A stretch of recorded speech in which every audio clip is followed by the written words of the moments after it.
holy. Shit, Glock got a dick, I'ma piss on that bitch. Put my gun to his lip like he kissing that bitch. Yo tout le monde, c'est Multi. Et aujourd'hui on se retrouve sur une vidéo où je vous montre un petit peu le Sacrieur R niveau 200. Moi je vais vous montrer ce que j'ai fait. Les anciens ils connaissent tous ce stuff là. Je le montre pour ceux qui connaissent pas. C'est toujours bien de partager un petit peu ces trucs là. On va pas perdre plus de temps. Donc ça c'est mon mode R. Donc regardez les stats. Ça fait 1200 d'agilité, no boost à peu près. 5700 PV. Là j'ai la plus haute en gros. Donc c'est pour ça. Sinon la plupart du temps je le joue comme ça. Donc je suis à 6100 PV à peu près et 1000 d'agilité. Donc voilà. Là pour la vidéo je vais utiliser Apute. Comme ça on est plus sur du spectacle. Même si je la mets pas tout le temps. Même si franchement PVM j'essaie de pas la mettre. Même si les bonus ils sont moins forts. Ensuite, au niveau de la vie, vous avez vu, c'est du 6000 PV à peu près. Il y a beaucoup d'invocations, on a 5 d'invocations, 4 PO. Moi j'ai pas d'exo PO, mais si vous en mettez un, vous voyez que ça devient très très propre. Même avec une DD PO, un petit trophée PO, ça peut se négocier. Donc voilà, c'est très très propre. Beaucoup de stats. Et alors au niveau de l'esquive, c'est vraiment correct, c'est-à-dire que quand on met des trophées, on met des petites variantes sur les trophées et tout, on atteint des trucs très très propres, où on peut contrer beaucoup. Le tacle, 135 de tacle, donc là c'est bien vénère, et vous voyez les dommages fixes, 146, sachant que j'ai pas encore mon DDG. Là je vais l'avoir incessamment sous peu, donc avec le DDG, vous voyez je serai à 160. Donc c'est bien vénère, parce que vous allez voir c'est des lignes de dommages qui se répètent, donc quand tu as 160 de dommages, ça envoie du stécos. Au niveau du stuff, donc là, c'est vraiment, par contre là c'est vraiment en mode bourrin PVM. Moi je l'utilise en PVM ce stuff là. Pour moi c'est peut-être le meilleur mode pour faire du PVM. Après, moi j'utilise pas mal d'autres modes, genre le mode terre, le mode feu avec un arc corrompu et tout, j'aime beaucoup. Je vous montrerai ça dans d'autres vidéos. Mais celui-là il est vraiment hardcore, parce qu'en fait moi j'avais peur, en étant R, de pas avoir de régène. Et je me suis dit putain le sacrifice il régène pas, c'est chaud quoi. Et en fait... avec les dagues sacrificielles, il y a une très très bonne régène. Et du coup, avec les doubles assauts et les doubles dagues, franchement, la régène, elle est équivalente aux autres modes. Donc franchement, ça, c'est un truc de ouf parce qu'il y a un gros DPS, et en plus, enfin un gros Rox, et en plus de ça, bah, il y a la régène, donc vous tankez bien. Donc en gros, c'est simple. C'est la panoplie Alistair, combinée avec la panoplie Avatarune. Et en fait, les deux panoplies donnent un bonus de 1 PA. Donc avec un ocre, l'exo PA, l'exo PM, je vous montre un petit peu les géants. Moi j'ai mis la ceinture nocturable, les bottes Alistair, la Captarune, les dagues, et voilà. Et en gros du coup, avec les bonus et l'exo PA, avec un ocre, vous êtes en 12. Par contre, vous allez avoir une grosse contrainte sur ce stuff là, c'est que pour être en 1 sur 2, moi, dites-vous, ça passe vraiment mais pile poil. Genre, j'ai pas un CC en moins, un CC en plus, je suis pile poil. Et du coup, en fait, avec les malus de l'Avatarune, c'est un petit peu plus compliqué. Donc, vous devez avoir des exos critiques. Que ça soit, moi, il y en a un là. Je sais plus trop, ça date. Je suis plus trop dedans, excusez-moi. Sur la cape, peut-être, ouais, voilà. Donc, il y a des petits exos. Voilà, ça passe crème. Par contre, au niveau des résistances, alors faut savoir, si jamais vous mettez un petit cram avec un turbulent ou un vulbis, suivant vos moyens, c'est assez propre. Moi, j'ai pas fait d'over-résistance, je crois que j'en ai que un là. Franchement, si vous mettez des exo-résistances sur tous les items, vous pouvez atteindre un truc propre. Moi, c'est un petit peu léger, mais ça passe. On va pas attendre plus que ça, je vais vous montrer le Rox. Hop. Donc regardez les résistances, ça donne ça. Donc avec un petit cram, ça passe bien. Faudrait des petits over en plus, enfin des exos quoi. Genre là sur le terre et tout, on peut atteindre un truc correct, c'est ça que je vais vous dire. Faut pas se dire ouais lui c'est nul ses résistances. On peut atteindre un truc assez correct. Vous allez voir que là ce qui est intéressant, moi je l'utilise en PVM. D'ailleurs je précise, en PVM les sacrés n'hésitez pas à mettre ce genre de trophée. Hein, parce que genre en 1v1 et tout, on dit jamais mettre ça et tout. Mais en PVM c'est vénère. Hein, parce que les combats ils durent pas 10 tours, t'as pas le temps d'être beau souvent dans les combats, donc faut envoyer de la stat. Hein.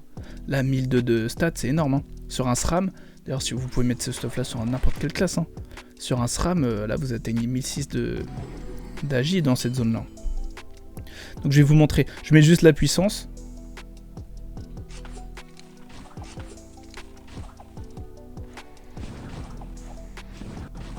Vous voyez le tour que ça fait? Ça fait un sacré ROX. Hein. De toute façon, faut vous dire un truc. J'ai regardé avant, j'ai fait plein de tests et tout. En gros, le ROX, c'est entre 2200, je crois, et 3000, suivant les CC, les G qui tombent et tout. No boost, hein, je parle. Vous voyez, là, j'ai aucun CC. Bien sûr. Comme dans chaque vidéo, de toute façon, j'ai jamais de CC. Je mets juste la maîtrise. SCC pas, c'est pas grave. Tiens, bah, si ça... J'ai le CC à la fin. Voilà, donc là, on a eu un CC. Et regardez, c'est vite fait. Hein. Là, en gros, on a fait quasiment du 2600. On est no boost et il y a eu un seul CC. Donc, je vous mens pas, hein, c'est du 3000. Si vous faites full CC, c'est du 3000. Donc là, regardez. Là, il a 2400. Ouais, bah là, il va forcément tomber de toute façon. Regardez, 800. Là, la dague, elle vient de faire du 800 en CC. Genre, on est tour 1, il n'y a pas de boost. Et si je vous dis pas de bêtises, j'atteins 2600 d'agilité quand je suis boosté. Mais là, c'est assez à vérifier, je suis pas sûr de mon information. Voilà. Et aussi, je précise un petit truc sur ce stuff-là, c'est que moi, j'ai mis cette ceinture-là. Il y en a beaucoup qui me disent « Ouais, mais tu perds un PO, machin, sinon t'as quasi tes 6 PO, en gros. » En fait, tu peux avoir tes 6 PO faciles. Mais en fait, j'ai mis cette ceinture-là parce que sinon, je suis pas en 1 sur 2. Hein. Celle-ci, elle donne beaucoup d'agilité. Et en plus de ça, vous voyez, il y a les 7 CC. Et genre, sans ça, moi, j'atteignais pas le 1 sur 2. Donc après, il y a sûrement d'autres ceintures qui peuvent aller, il faut regarder. Mais moi, je vous dis que là, ce stuff-là, il passe pile poil.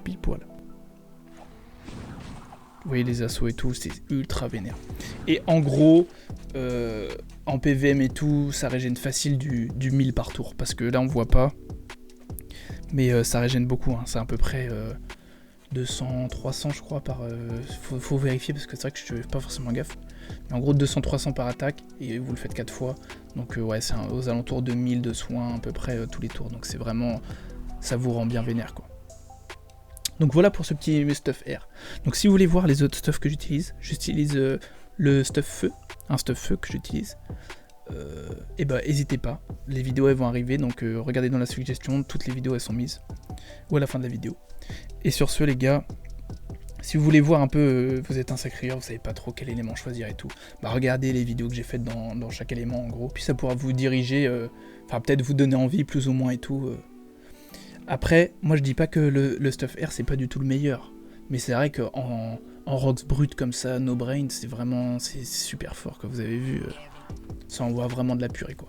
Après, moi je sais qu'il y a des fois, il y a des duos que je fais, des petits succès, des trucs où j'ai besoin d'avoir un mode distance et c'est pour ça que j'utilise le mode feu. Et vous pouvez tout de suite aller regarder.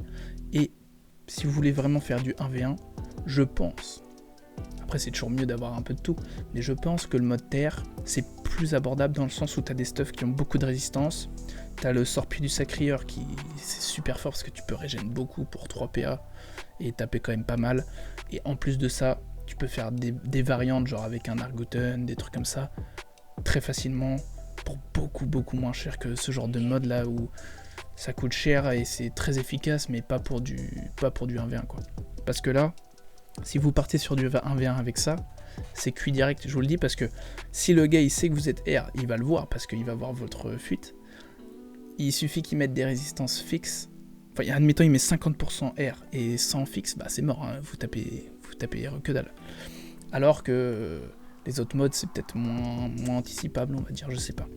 Par contre, n'hésitez pas à utiliser ça contre un Unitrof, un Nini. Je pense que là, ça doit faire tout drôle. Si vous le coincez contre un mur, c'est fini quoi. Donc voilà, je pense avoir fait le tour. Le stuff, je vous ai montré vite fait, mais il n'y a pas grand chose à dire. Pour avoir le 6, faut être en drago d'Inde, ou sinon faut mettre le petit turbulent.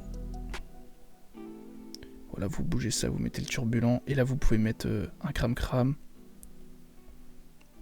Moi, il n'y a pas trop d'exos sur les résistances, parce que comme je l'utilise en PVM, je m'en fous, mais regardez, avec des petits exos et tout, franchement, vous avez des résistances bien propres. Hein. Voilà pour cette petite vidéo, merci d'avoir regardé.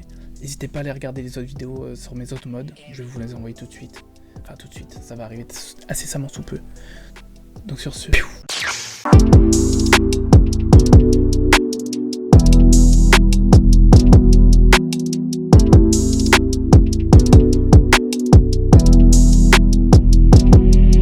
Heavy.